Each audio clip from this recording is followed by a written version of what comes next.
Recently, the mayor and city council held their annual summit to discuss the future of Valdosta. This year included the discussion of how the city was going to spend American Rescue Plan Act money.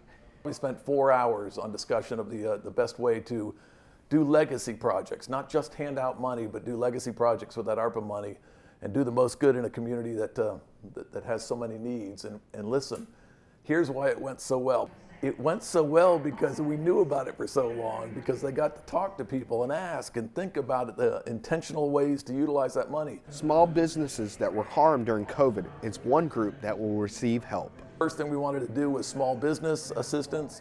We took $1 million. We're going to park it with a committee that's going to be headed up by Christy Moore, our chamber director. She's going to get Dwayne Johnson and some others from the community and be very intentional about accepting applications on people that have need, businesses that suffered during the pandemic. And how did they suffer? Nonprofits is another sector that will be able to apply for funding. Did the same in the charitable world. We took just under $1 million and did the same thing. We said, Michael Smith, will you get a committee, go inside the scope of the United Way and outside the scope of the United Way, and do the exact same process. And he's a superstar. He came through with a sheet, a criteria sheet that does the exact same thing for those in need, and we'll let those two parties start on that. $3 million will go to affordable housing in the city.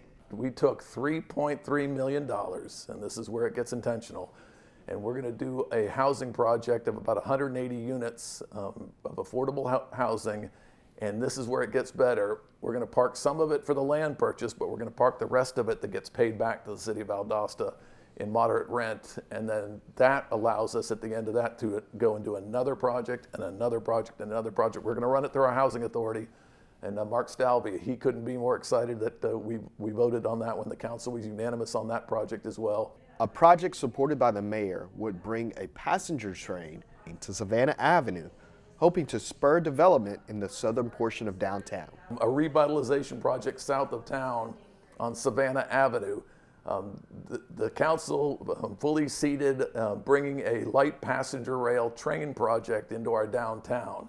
That's the vehicle. The actual intention is to revitalize that stretch of Savannah and start walking our way south. And it's been the council's goal for a handful of years now, about 5 years, to take on that corridor over on each side of the overpass and then all the way down to the Madison Highway. And the city is funding Valdosta on demand for several years. So many citizens are utilizing it for work. I believe that was the largest percentage at almost 50% of every single ride was for job. So we agreed to seed that. Again, we have a portion of that. 5307 grant funding covers 70%. We're on the hook for 30%. So that 30% number is right at just around $400,000. So we agreed to seed that for almost 10 years to guarantee transit for the city and citizens of Valdosta. These funds will help provide for many in need in our city.